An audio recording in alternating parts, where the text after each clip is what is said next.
நாம் மீண்டும் ஆயுதம் ஏந்துவோம். நமது மக்கள் அழிக்கப்படும் நிலை தோன்றுமானால் நாம் மீண்டும் ஆயுதம் ஏந்தி கூட போராடுவோம். நமது போராட்டம் தமிழீழத்தை நோக்கியதுதான். இது ஒரு இடைநிலையே தவிர இது ஒரு முற்றுப்புள்ளி அல்ல.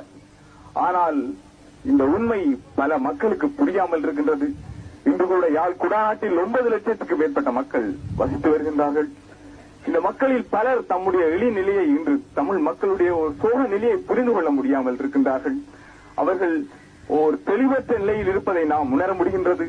ஆனால் நிச்சயமாக அவர்களையும் தெளிவுபடுத்தி எமது போராட்டத்தினுள் அழைத்து செல்ல வேண்டும்.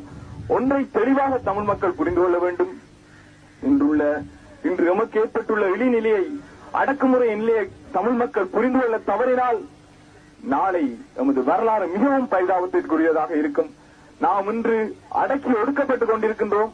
நமது அடிப்படை உரிமைகள் படிப்படியாக பறிக்கப்பட்டுக் கொண்டிருக்கின்றன. இதை நீங்கள் ஒருபோதும் மறந்துவிடக் கூடாது.